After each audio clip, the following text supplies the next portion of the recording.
unions, just by reflex, are, I hate to use this word willy-nilly, but conservative organizations, and that they want to conserve the natural order of public school districts because that's their lifeblood, right? That's where they get their membership. It's where they get their membership dues. It's where their power is. It's where their influence is.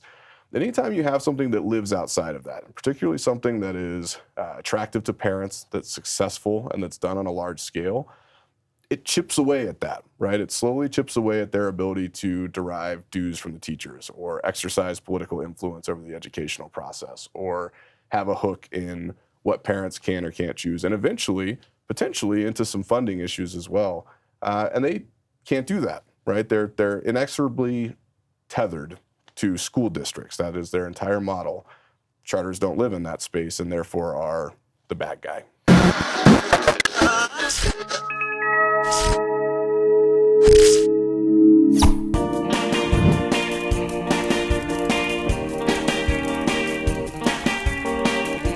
To prove that some bald men actually are smart, it's Ross Izard, who is one of our education policy guys at Independence. He's also on the Colorado Charter League Institute, Colorado Charter School Institute. It's close. It's close. Yeah. What does a Charter Institute do? All right, so the Charter School Institute is the only state-level charter authorizer in the state. So if you're going to start a public charter school, you've got to be authorized, and to be authorized, you either have to go through your local school district, which often doesn't go great, or you need to be authorized by the Charter School Institute. So I sit on the CSI board, and we get to look at applications from a whole bunch of awesome schools and usually authorize them. I'm going to start at the beginning, just to bring people up to speed if they're not. People love and hate charter schools. And still, after 30 years, because I wanted to talk to you because it's 30 years of charter schools in Colorado. We're celebrating 30 years of charter schools. Independence had a lot to do with the launch of charter schools in Colorado. I'll take full credit for that, even though I had nothing to do with Independence Institute 30 years ago. And people still, 30 years later, think that charter schools are private schools. Can we just get this one out? Take it away. Sure. So they're not, right? That's the short They're version. public schools. They're public schools. They get public They're funding. government schools. Correct. They're as public as any other public school that you would ever go to, just as public as the ones that you might pick from your neighborhood school district. They cannot deny somebody from Correct. coming. They don't charge tuition. They can't deny admissions. They have to live by almost all of the same rules and standards as the public schools. The only difference is that what makes a charter school is the fact that they have a system of waivers from certain sections of state law, not all of state law, but certain sections that give them the freedom to hire their own people, choose their own educational model, set their own curriculum, and basically build out models that parents would want to choose that exist outside the traditional public school system. But they're still very much public schools, no tuition. They can't deny anyone from going to a charter school. Correct. I mean they even have to take the Italians. Even the Italians. Even the Italians. Unless they're related to you. That's true. And then they can't. It's written into law. So then why do people still think that they're private? And you keep hearing people say they're corporate charter schools. So I think you've got two reasons for that. The first one's political, right? Everything's always political. So some of it is that the folks who oppose charter schools find it convenient to equate them to the other, right? Something outside of the public system. And if they can make them seem like unaccountable private schools or however they want to frame it, they win political points, and it makes it easier for them to vilify the charter sector and do things that are bad for charter schools. So that's thing one. Thing two is just, it's kind of complicated, right? So they are public schools. It's not complicated to understand what they are and are not at a foundational level, but it's complicated to understand as a basic citizen or a parent where they come from, how exactly they're authorized, what makes them different. And they do kind of have a feeling of being different and unique, right? Which is the whole point of a charter school. When you go, they probably have their own logo, they have their own mission and vision, they have their own curriculum, they have unique models. So they do feel independent in the same way that a private school might, and that can lead to some confusion. But they are very much public schools and always have been for the last 30 years. And I hear people say, well, darn charter school, I tried to get my kid into that school, and they said no. So how can it be a public school if my kid can't go to it? And it's right near my house. It's the closest school to my house. So obviously, it's not a public school. It can't be. It's right next to my house. My kid can't get in it. Yeah, I mean, so that's what some of that is a factor of just demand, right? So many of the really high performing charter schools are so popular that they have waiting lists that are into the thousands. And so you can show up even if you live 10 feet away and you have a new baby and you come in when he or she turns 6 years old or 5 years old and say, I'd like to enroll. And they say, well, we'll put you on the waiting list and you're number 1,114 and you just have to wait your turn because they're so popular, right? And there's just not a lot that they can do about it. The buildings are a certain size. They have a certain number of teachers. They can only take a certain number of kids. So you don't have a right to go to the closest charter school. Correct. Yeah, they're all schools of choice, right? So you have a right to enroll in any public school that you would like. You certainly have a right to apply to a charter school. And But as you the said other earlier, they can't school, your discriminate. other neighborhood school, if you show up on that day, you can just go in, right? That's true in your neighborhood school most of the time. It's not always true. You do have instances with neighborhood schools where they don't have the capacity and need to move you to another campus, or maybe you have a certain set of needs that they can't adequately meet there, and they're going to move you to a different program or a different campus. But it's just a little bit different because you have folks from charter schools who are not geographically defined, right? So like a local school district school in a neighborhood, you can open enroll into it, and some people do, but for the most part, it's pulling from the surrounding areas and from those neighborhoods, and that's its target zone. Charter schools pull from everywhere, right? So you have folks that might be coming from the next school district over. They might be coming from an hour away. They could be there for a homeschool enrichment program. They might be from a couple blocks away. You've got people coming from all over because the draw is not the neighborhood school. The draw is whatever the unique type of education is that the charter's offering. When you say they're popular. So tell me if I've got this one wrong. I've heard that if you took all the charter schools, and again, we're celebrating 30 years of charter schools in Colorado. Colorado was first or second, one of the first states to pass a charter school law to open these up. And it happened under a Democratic governor, Roy Romer, who signed the bill to make it happen. If you added all the kids up, it would be the largest school district in the state. I heard something like 13% of all Colorado kids in school are in charters. Mm-hmm. What is it, like 100? How many kids are in charters? Do you know? So it's 15% of total public school enrollment. 15. I thought it was 13. Charter schools. 15 it's now. 15%. Yeah, and I think the number is 135,000. I'd have to check it. That's what I. But it would be the largest school district in the state by a pretty wide margin if it were a school district, right? But it's not. It's spread out all across the state, Western Slope, Front Range, up north, down south. Charter schools at this point are everywhere. And Who runs a charter school? If it's not the school board and the superintendent of the district, who's running this little school?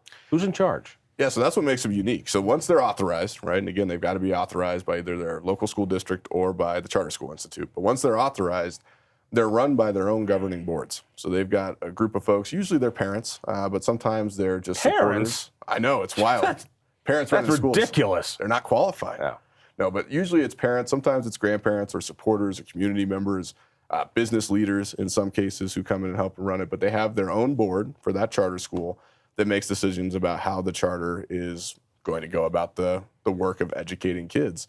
So they're still, they are in contact with the local school board. They're in contact with the CSI board. I'm not saying that there's no contact and no communication back and forth, but ultimately in their school, it's their rules. They get to decide what it looks like within the bounds of public school law. And that's why they're all different. You'd be hard-pressed to find any two charter schools that look exactly alike for a reason. I am so much older, wiser, and better looking than you.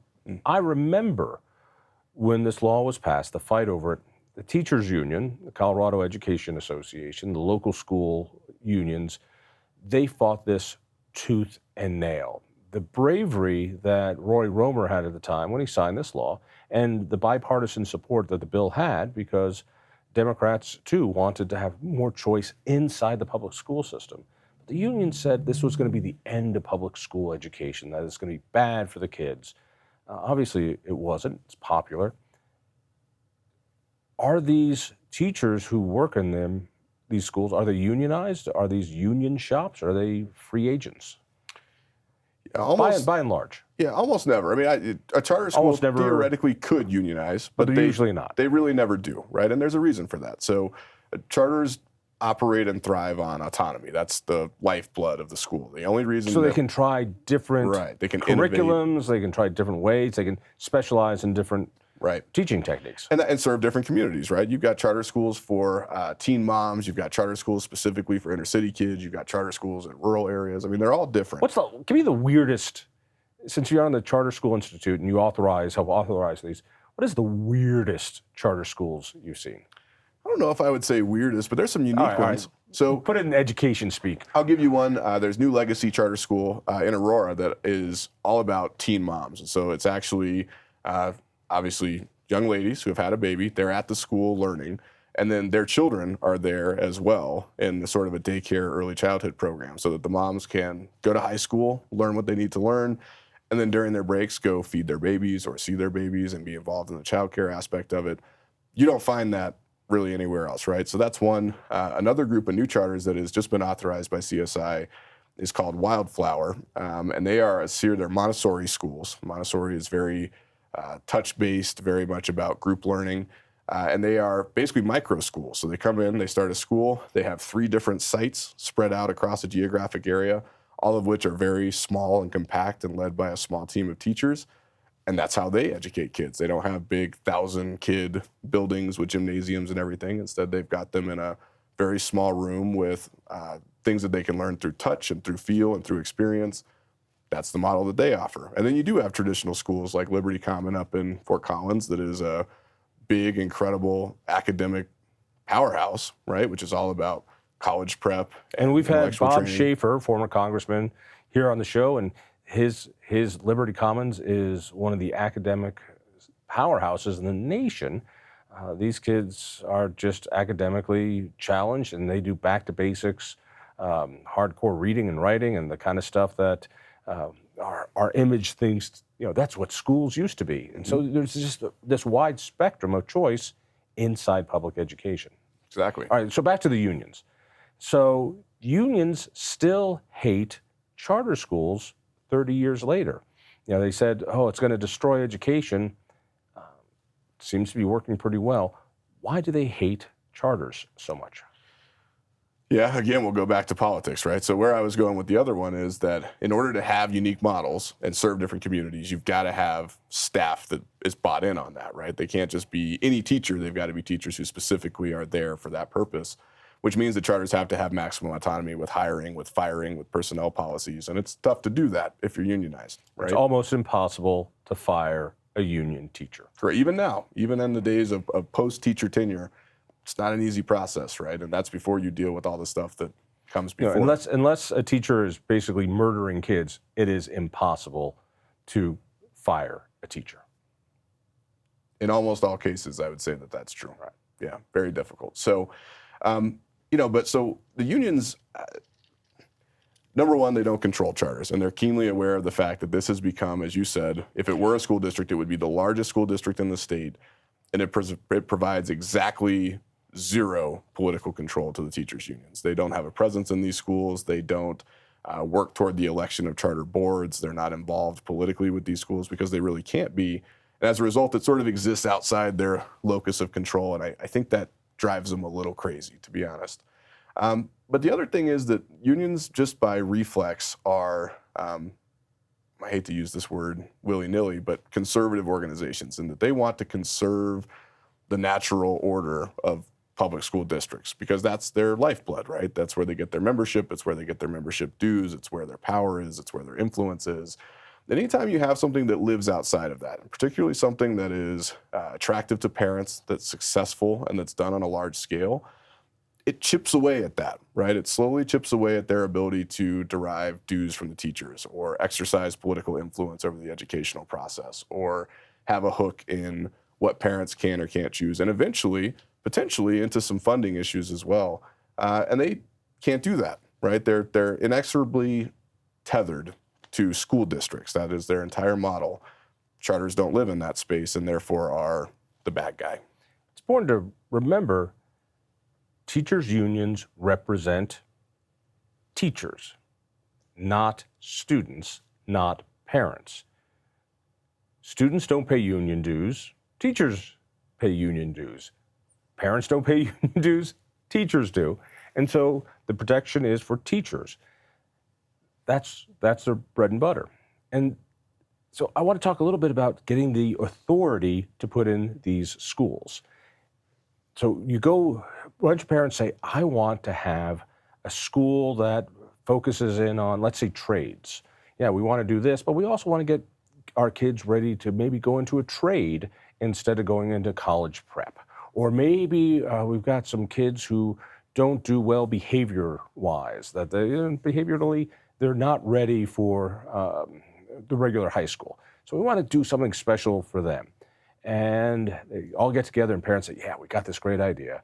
And they go to the school board and say, hey, we want to get this school off the ground. And usually it's the teachers union or surrogates for the teachers union that come up and go, no, we don't want to do this. Or since the teachers union are very involved in school board elections, their surrogates on the school board go, no, nice try, but we're not going to give you a charter. What is the usual reason a school board says, no, we're not going to do this? Because I would think if parents say, we want to try this school, give us the okay, shouldn't the default be, wow, yeah, go, try. But it doesn't seem, in Boulder, for instance, the Ascent Academies wanted to do one of their schools in Boulder. They have Classic View, is it Golden View Classic Academy? Yeah, so there's Golden View in Jeffco, and there are a number of Ascent schools scattered around. Right, and so the Classic View Academy in Jefferson County is so successful, they've got 1,000 kids on the waiting list. There are kids in Boulder who are driven down every day to go to that school. The wait list and the people in Boulder who wanted to start one in Boulder is huge. Boulder Valley School District, of course, and I've got my fights with them, said, no, absolutely not. It's like, this is unthinkable given the demand for this type of education. And they said no. Why? Because we say no. That's why. Why do they say no? What's the reason they say no? Yeah, so what's the official reason? What's the real reason? Yeah, so the official reason is usually complicated, right? They'll concoct some reason, and it may be facilities issues. It may be that they don't believe that the enrollment is going to be there out of the gate for the school to be viable.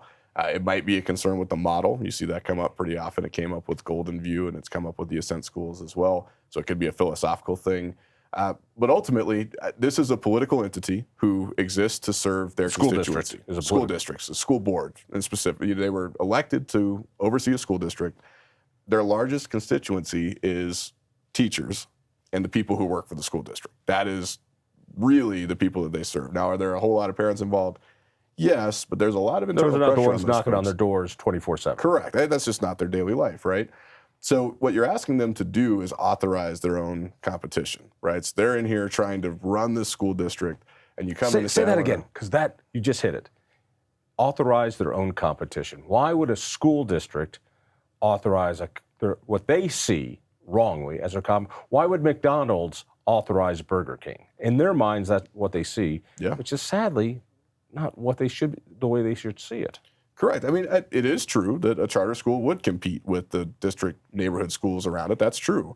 But to your point, we shouldn't care, right? The thing that we should care about is whether or not you have parents who are interested in it and whether or not it's meeting the needs of students. And if you check those two boxes, my general belief is as long as there is not some glaring issue with the viability of the school, and sometimes there is, right? I'm going to tell you, sitting on an authorizing board, every now and then you run across an applicant where you kind of have to go, oh, you got to work on this a little longer. Give me an example. So you could have a financial model that really won't work, right? Or you have a school that really needs 200 kids to be enrolled in year one to be able to survive, and it's only got 50 letters of people who are interested, right? So you do have situations that can come up, but they're fairly rare. And to be honest with you, by the time, if you ever look at a charter school application, they're hundreds of pages long. They're super duper detailed. You need attorneys, you need help from people to come in and help you fill this thing out.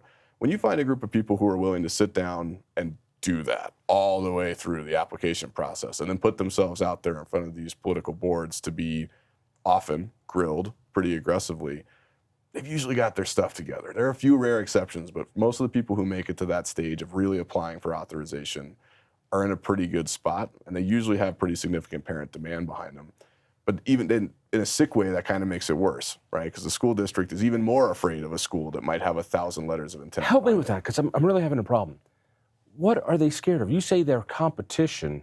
I'm looking at this, and I know the school district's job is to educate our kids.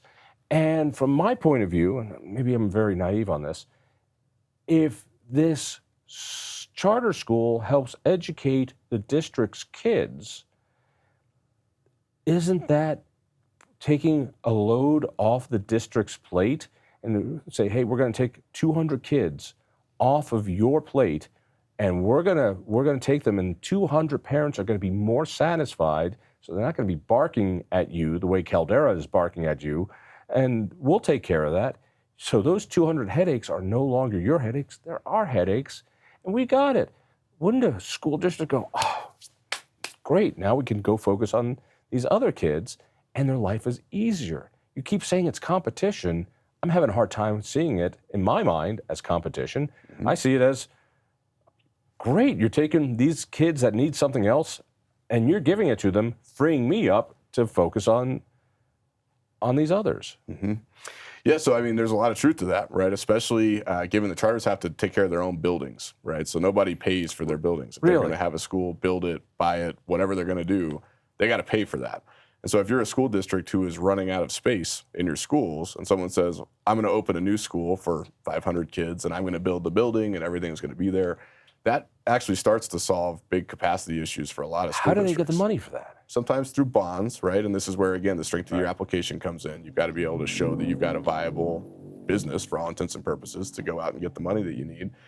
And sometimes through a whole bunch of patchwork funding mechanisms that are, I mean, crazy. People mortgaging their own houses, or people putting up money from a private business, or foundation grants, or something else. Or asking charities. Yeah, exactly. I know Golden Classic has asked parents, will you help out? And a lot of times parents go, yeah, here's 1,000 here and 1,000 there and 1,000 there, and they're able to help build a building. Yep, that's right. So, but here's the kicker though. So whenever a kid goes to a charter school, so let's say you're in Boulder Valley and he packs up and says, I'm going to go to charter school A over here.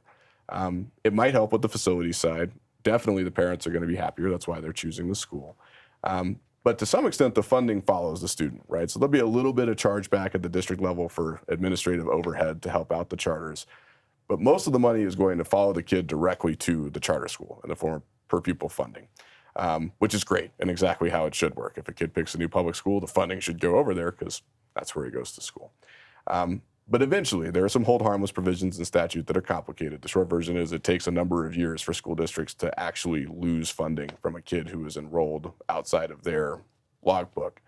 But eventually, they technically do lose the money for that kid, which they should, because he doesn't go to school there anymore. He goes to school over here.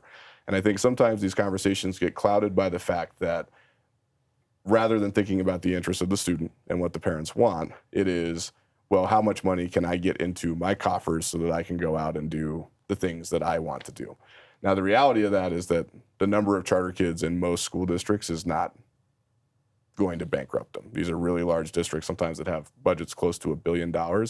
They have kids move in and out all the time. They open and roll to other school districts. They go to different schools. They move out of state. They go to homeschool.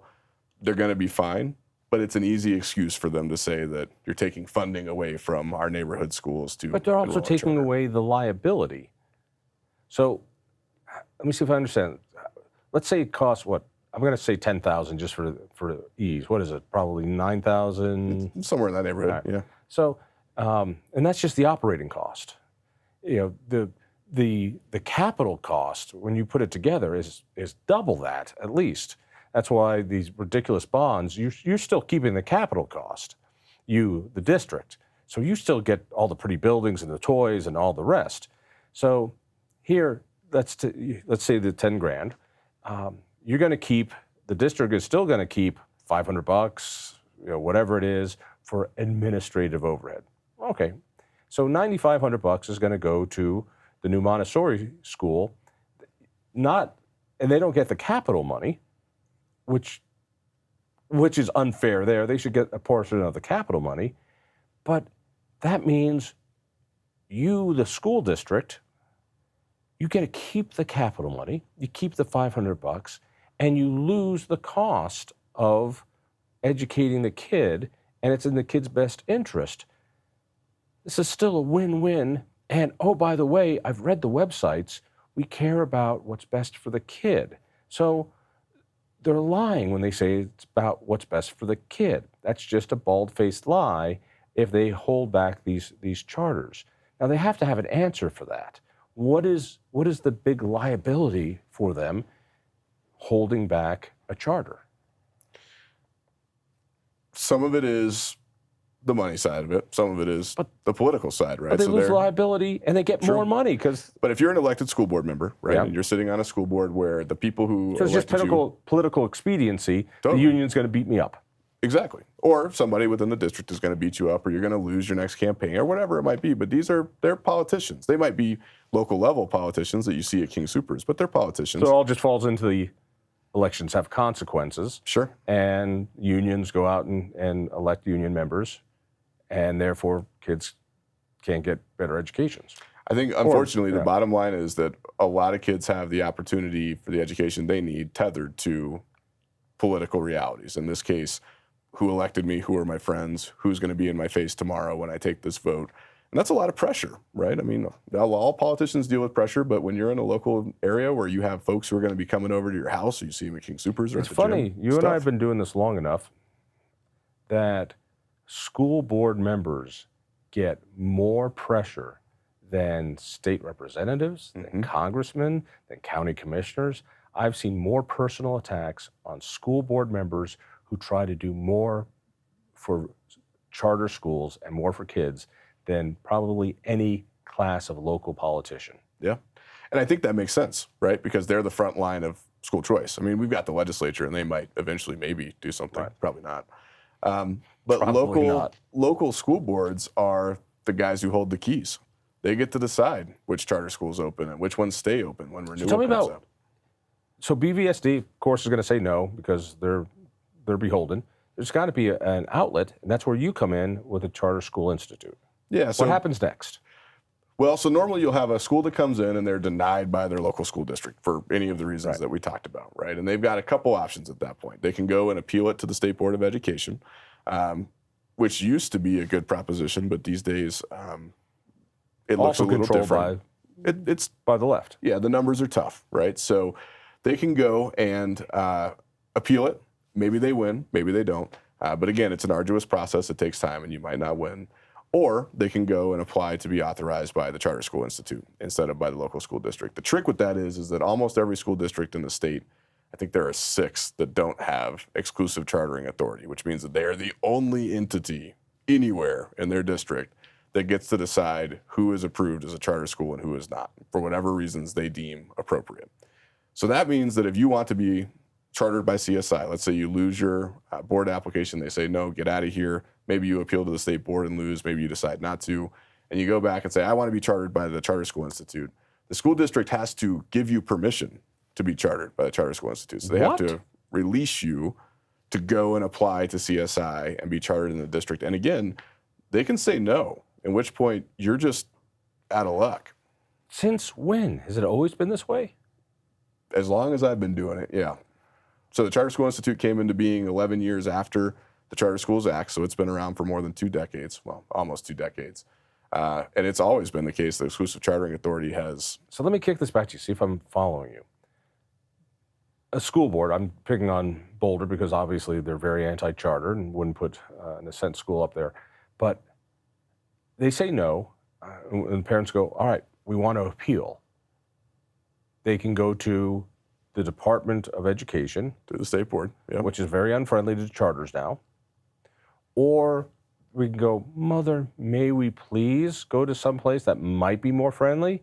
At which point they can say, why would we send you to some place that would override us? No. Right. And then you're stuck. And you're stuck. And that's the end of it.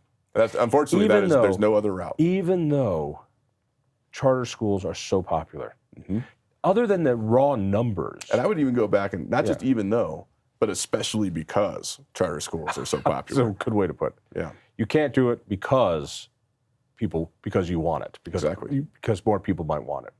Is there any polling data supporting it other than the numbers?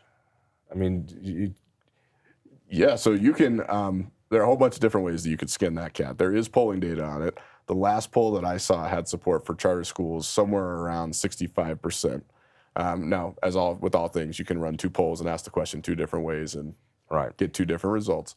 But it's usually a pretty strong majority. Interestingly, the majorities tend to be stronger among minority populations more often than not. Why is that? Well, because very often I think they are the ones who find themselves stuck in urban education systems that are not meeting their needs and that have not been meeting their needs for a very long time. And charter schools are something different and another option that might be able to give their kids a better outlook. Suburban communities have different concerns, right? Rural communities have different concerns. But charters have done a particularly incredible job in urban communities of coming in and revitalizing education systems that have spent decades just completely failing to get where we promise kids that they should get. We look at charters and we think of them as great academic successes. Are there ways that people go, no, I'm not as concerned about the academics? You know, we think, I want a place where my kid is learning. Is that the only reason a parent might choose it? Otherwise, we'd all send our kids up to Bob Schaefer's Liberty Commons and they'd all come out geniuses. But what are some of the other reasons you might choose a school? Yeah, so any parent knows that that's not the only thing, right? You want your kid to be able to read and do math, of course, but there's a whole lot of other stuff that goes into it. Some of it's location, so where is the school? A lot of it these days is safety. How safe do I feel with my child at school? Are they dealing with bullying? Do I feel like the security is adequate? Some of it is value systems. So a lot of charter schools have virtues and value systems that they teach in the classroom. They're not religious. These aren't religious things. Yeah, I was asking you, I want to send my kid to a Catholic charter school. They don't exist. What do you mean they don't exist? So they are all, by law, they cannot be religious. There are some efforts in other states to sort of wiggle their way down here, but in Colorado, charter schools can't be religious. They can have value systems. They can teach you what's right and wrong, but they can't be delving into the specifics of Christianity or anything else. When you say right and wrong, that starts to get very fuzzy too. Essentially.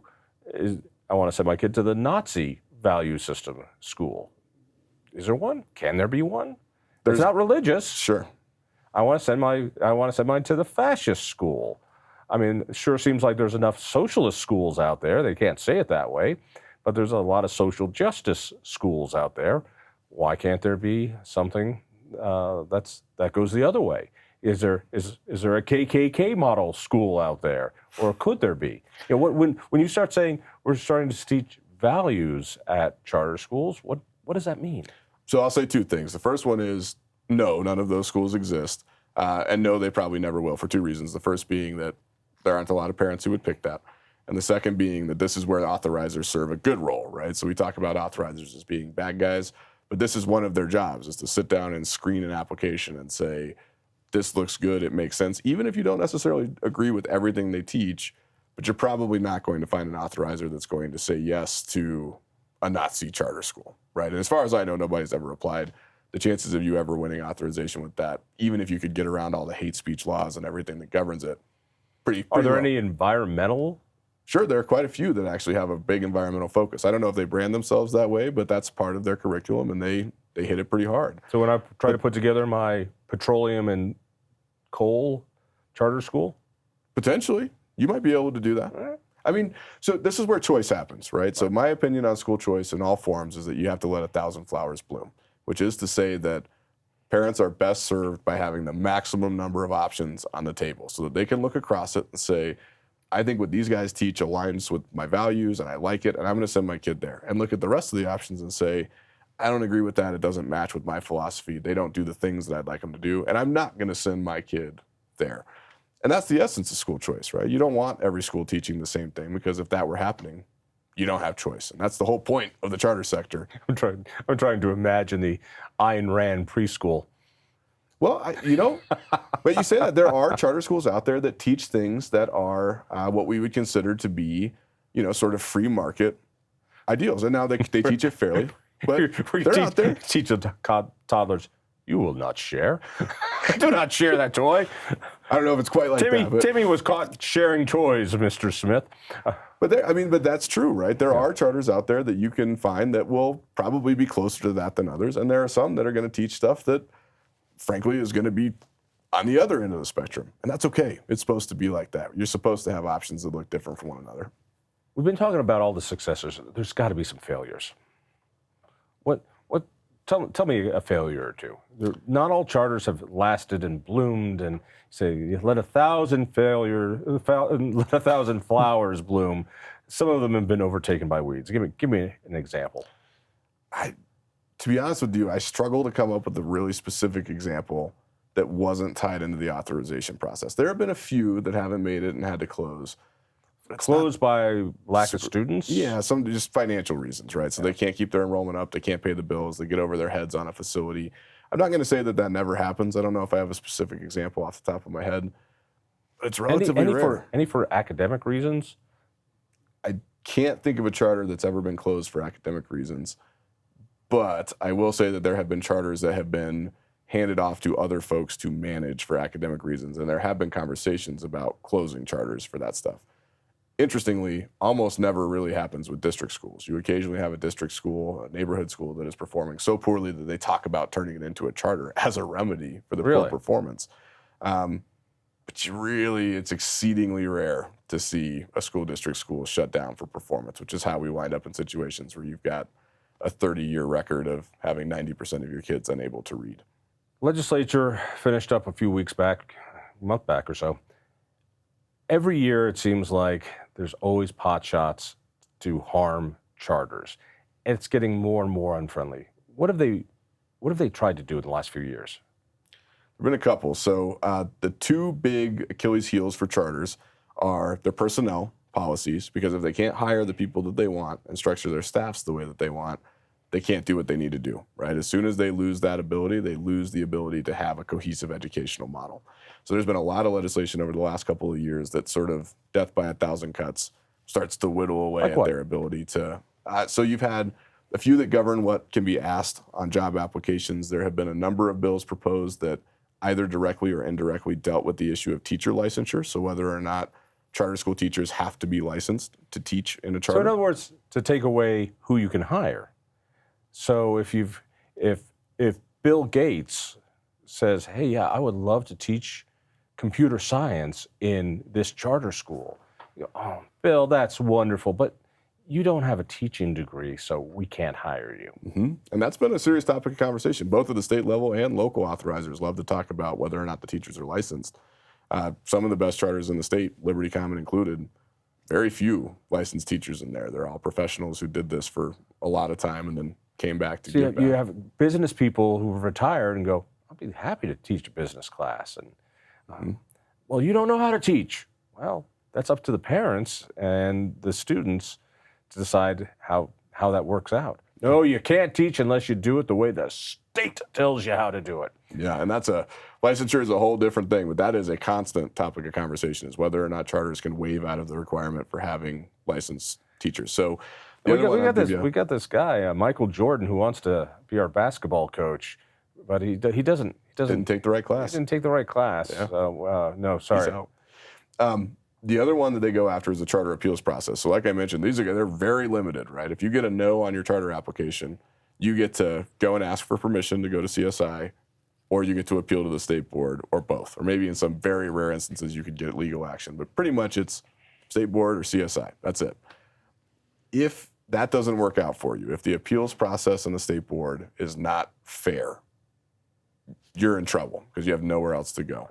And so there have been a couple bills. There have not been any this year, kind of last year, and then the year before that, there was a bill that would have gutted that entire appeals process and was designed to change the standard that the state board uses when it weighs these decisions about charter appeals from what's best for students, which is what the law says now. They have to weigh the best interests of the pupils, to really what's best for the district. We're going to provide deference to the district's determination and just assume that they were right in the appeal. That's the default mode. And now you've got to provide evidence that they were wrong. So you put charters on the back foot immediately with the appeals process. And once you break the appeals process, you're in trouble. They don't have anywhere else to go. So those have been kind of the main angles of attack. You do see some other stuff that wiggles around the edges of unionization. Senate Bill 111 this past session dealt closely with the idea of collective bargaining and very specifically called out the fact that charter schools were not allowed to waive out of this So there are efforts around the margins to sort of push them into that sphere, but almost all of it has to do with personnel. That's the linchpin and what makes a charter, and I think the other side gets that. Which is, we can't let them hire who they want to hire. Or, to your point, fire who they need to fire, right? Those are two sides of the same coin. Isn't it amazing that in the private sector, there's always a way to evaluate people, but somehow in education, no, we need to treat everyone like a factory worker, which I would think is so insulting. Isn't it amazing that we treat teachers like automatons? We have something called a salary schedule. We pay teachers not by how well they work, but by how long they've been in the system and how many different degrees or certificates they get. So the longer you've been in and the more classes you've taken. This is why there's so many doctors in education. Go to a teachers conference and go, is there a doctor in the room? And 100 hands rise. No, somebody could actually remove an appendix, and then they all go down, because the more degrees or certificates you get, the higher you get bumped up on a salary schedule. None of which has to do with, are you teaching kids well? But any other industry, whether you're a coder or a mechanic or bussing tables or anything, you get paid more by your merit. And on these charter schools, why they're more responsive is your boss gets to sit down with you and go, hey, you're doing well here, not so well there, and you might get paid more on your merit. You get to teach. You get to teach, not just fill out forms. And I've heard from so many teachers, and tell me if I'm wrong, that so many have left the normal government education system where they're just punching a clock because they wanted to be teachers again. And in charter schools, they found, I can be a teacher again. I can be a real educator, not just an automaton. And I find that so satisfying to teach, to be part of the system, to do lesson plans and work in a different way and find a school the same way that parents and kids find a school that fits them. Teachers were able to find a school that fits them to teach. Mm-hmm. Yeah, it's huge. And I mean, the deal with charters is because they're not unionized, because they're not governed by these overarching salary schedules, which I agree are super stifling. They came about back in the day when they were trying to make sure that female teachers and male teachers were paid equally. But the law has dealt with that, right? And so now we've got these relics from like the 1950s that don't make sense in the modern world, but school districts hang on to them because they're part of their collective bargaining agreements most of the time. Charters don't have those. And so every teacher who comes in the door at a charter gets the chance to negotiate his or her own contract, right? They're going to sit down the same way that you would sit down to interview for a job. Sometimes it's multiple interviews, and the school is deciding whether or not they're a good fit. The teacher's deciding whether or not she's a good fit. And then they get to decide what fair pay looks like. And they get to see what the evaluation system at the school looks like, how they're going to be evaluated, how raises work. Some probably have salary schedules. Most don't, right? It's just an individual employment arrangement. And it looks a lot more like a modern system that, in most cases, really prioritizes performance and what you're doing for the kids in the classroom, as opposed to, like you said, how long have you existed in this space and how many hours have you taken this particular course at this particular school. It's really difficult to call teachers professionals because professionals are paid by their work. Professionals are not paid like factory workers. Salary schedules, by definition, are paid like factory workers. That's what a salary schedule is. It's a union-based factory work schedule. And charter school is a much more like a professional. All right, let's wrap it up with this. We talked about some of the dangers, what's going on in the legislature.